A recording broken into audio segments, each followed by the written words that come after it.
Hello, my name is Brendan Duque, and I will be discussing how Volkswagen Auto Group will outperform Tesla Motors in the short to medium terms. Volkswagen is a diversified automobile group based in Germany with 12 highly recognizable brands and operations that span the globe. With over 10 million units sold in FY 2014, it makes them the second biggest producer of automobiles. Popular brands include Porsche, Bentley, and Audi. Revenues were €202 billion in FY 2014. The current market cap is €113 billion and EPS is €21.89. Tesla Motors is an American brand that manufactures and sells electric cars and electric powertrain components. Vehicles in its lineup include its Roadster and Model S. Sales in FY 2014 rose by 59% to $3 billion compared to FY 2013. The current market cap is $24 billion and the current EPS is negligible. Porter's 5 forces was utilized to ascertain each company's strengths and weaknesses and its ability to make a profit for investors. Starting with Volkswagen, the threat of new entrants is low, given Volkswagen's economies of scale, strong brand equity, and access to distribution networks. Tesla also enjoys a low threat to new entrants as well. However, being that it's a relatively new entrant, it is negatively impacted by high switching costs and maintains no economies of scale. The threat of substitute products of Volkswagen Auto Group is medium, given that there are many other substitutes in the auto industry. However, Volkswagen has many differentiated products to compensate. In comparison, Tesla has a high threat of substitute products given the buyer's high switching costs and ease of substitution. Bargaining power of customers for both Volkswagen and Tesla is high given the focus on the buyer. Many substitutes are available in the auto market to keep buyer power high. Bargaining power of Volkswagen suppliers are low to medium, given their strength of their distribution channels and their overall market dominance. In contrast, Tesla experiences high bargaining power from their suppliers given their less dominant position in the market and relatively weaker distribution channel. Lastly, the intensity of competitive rivalry for Volkswagen and Tesla are medium and high respectively.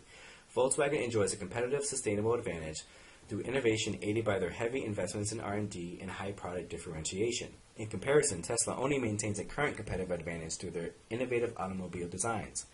So why is Volkswagen a better investment than Tesla? Volkswagen has significant investments planned in Asia. Volkswagen is in a financially stronger position. Volkswagen has highly differentiated products. And 4.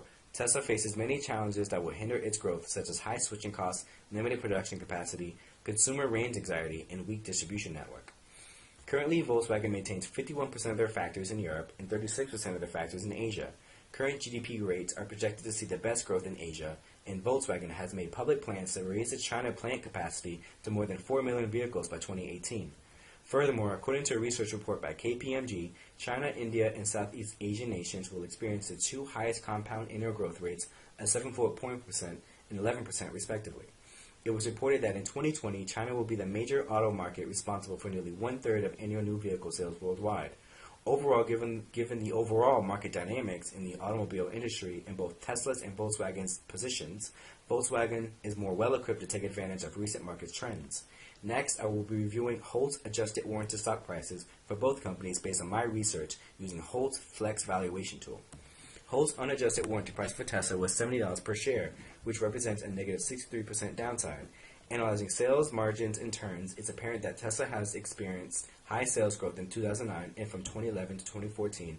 HOLT's operating margin also showed signs of improvement to 20% in FY 2014 from 18% in FY 2013.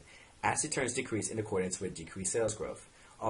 Although margins improved in FY 2014, CFROI declined below the discount rate, with asset growth continuing to be high at 114%. Despite the aforementioned, the market rewarded stockholders with a return of 30% in FY 2014. Making adjustments for volatility and asset growth based on Tesla's current investments, such as the new Gigafactory in Nevada, and adjusting CFROI forecast to be less optimistic, based on my research, Tesla exhibits a downside of 10%. Volkswagen's unadjusted warranty price of $431 per share, 31 euros per share, represents a positive 77% upside. Analyzing sales, margins, and turns, it's apparent that sales growth declined in FY 2013, which relates to asset turnover declining as well in FY 2013. Margins continued on a slow declining trend from FY 2010 to 2013. The overall decline in asset growth and declining trend in operating margin contributed to CFROI declining in FY 2013.